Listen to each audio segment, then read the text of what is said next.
How is the bubbling of the inertias going? We hit a few snags. What kind of snacks?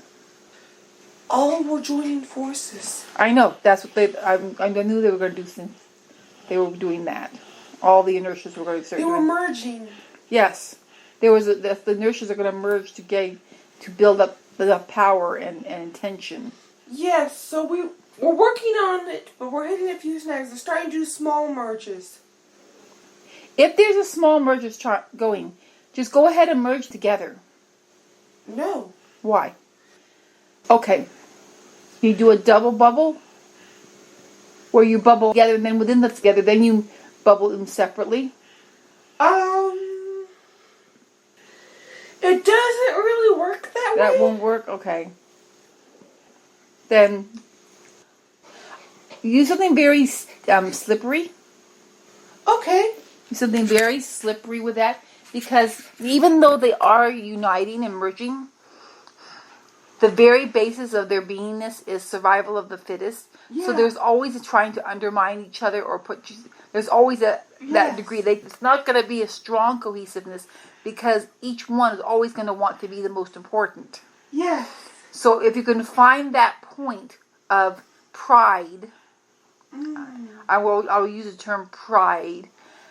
Ego. Ego. And get the slipperiness in there, then you can pop them off easier. Okay. Put the slippery into pride and ego. Yes.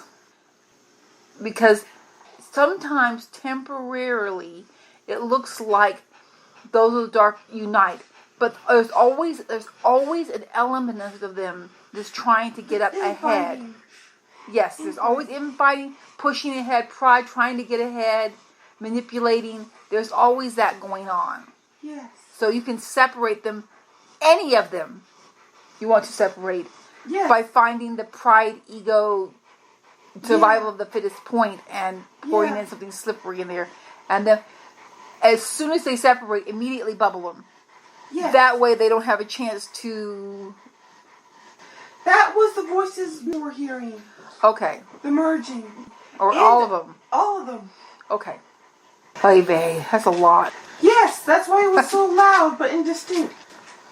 Those that are not going to have new souls already assigned to come in, I think you just need to, I'm talking to God here too, just need to go ahead and fizzle them out faster.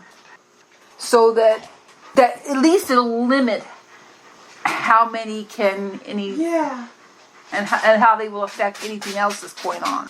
Because those are the... Oh, we just saw something. Yes. The problem with fizzling out on our Earth is they have created, not booby traps, but contingency plans. Yes. That's why, we have seen how... We just saw that. We have seen how the contingency plans have worked with other things. Yes. Those who are going to be fizzled out, they will have I will call it frequency, or smell, or identifiable mark. Yeah. By really focusing on that, their identifying sound, smell, whatever you want to call it, you can find where everything that they've worked on has touched and it's there, and you can find the booby traps easily. Okay. Think of it like a dog when they're doing searching for somebody, or drugs or explosives. Yeah. They train the dog to look for a specific smell range. Yes. And we can do that with all the inertia ones. That as you bubble them, after you get them all bubbled, then you go through and check out their smell frequency and see and just see the smell thing and see what things are concentrated and find their contingency plans. Okay. After they're bubbled, that will make it easier. Yeah, because then you have this one, it's there. Especially if you find a smell frequency of one and a smell frequency of another, and you find a place where the two of them merge, that's going to be a really good identifying point. There's something there. Yes. And like, okay, here they are. And then once all the contingency plans are bubbled, then they can be taken out. Yes. I mean, technically, you could take them out even before the contingency everything's bubble, because once you know what their frequency was, you can go from there. But it's easier while there's still something to go back and Check. check.